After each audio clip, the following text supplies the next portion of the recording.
Mateo, unang kabanata. Ang aklat ng lahi ni Hesukristo, na anak ni David, na anak ni Abraham. Naging anak ni Abraham si Isaac, at naging anak ni Isaac si Jacob.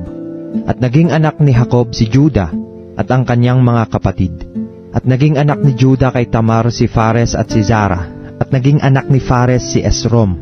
At naging anak ni Esrom si Aram. At naging anak ni Aram si Aminadab.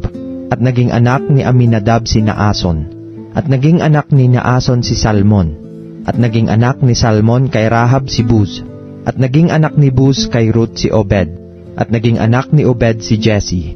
At naging anak ni Jesse ang haring si David.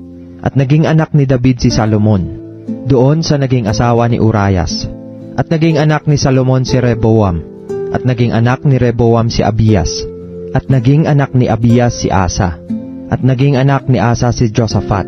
At naging anak ni Josaphat si Joram. At naging anak ni Joram si Osias. At naging anak ni Osias si Joatam. At naging anak ni Joatam si Akaz. At naging anak ni Akaz si Ezekias. At naging anak ni Ezekias si Manases. At naging anak ni Manases si Amon. At naging anak ni Amon si Josias. At naging anak ni Josias si Jeconias at ang kanyang mga kapatid, ng panahon ng pagkadalang bihag sa Babilonya.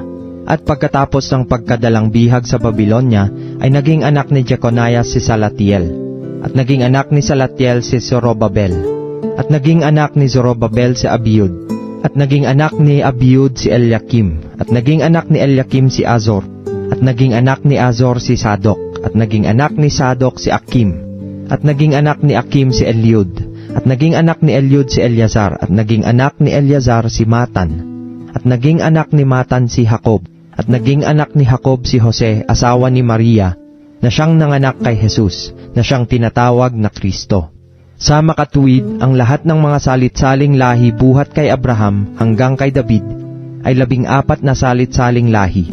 At buhat kay David hanggang sa pagdalang bihag sa Babilonya ay 14 na salit-saling lahi. At buhat sa pagkadalang bihag sa Babilonya hanggang kay Kristo ay 14 na salit-saling lahi. Ang pagkapanganak nga kay Hesukristo ay ganito. Nang si Maria na kanyang ina ay mag-aasawa kay Jose, bago sila magsama ay nasumpungang siya'y nagdadalang tao sa pamamagitan ng Espiritu Santo. At si Jose na kanyang asawa, palibhas ay lalaking matuwid, at ayaw na ihayag sa madla ang kanyang kapurihan, ay nagpasyang hiwalayan siya ng lihim.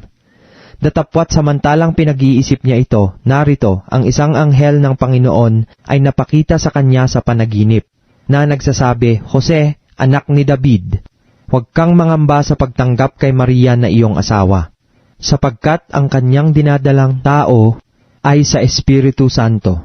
At siya'y manganganak ng isang lalaki, at ang pangalang itatawag mo sa kanya'y Jesus, sapagkat ililigtas niya ang kanyang bayan sa kanilang mga kasalanan. At nangyari nga ang lahat ng ito upang maganap ang sinalita ng Panginoon sa pamamagitan ng propeta na nagsasabi, narito, ang dalagay magdadalang tao at manganganak ng isang lalaki, at ang pangalang itatawag nila sa kanya ay Emmanuel, na kung liliwanagin ay sumasa atin ang Diyos. At nagbangon si Jose sa kanyang pagkakatulog at ginawa niya ang ayon sa ipinag-utos sa kanya ng anghel ng Panginoon, at tinanggap ang kanyang asawa. At hindi nakilala siya hanggang sa maipanganak ang isang lalaki, at tinawag niya ang kanyang pangalang Jesus.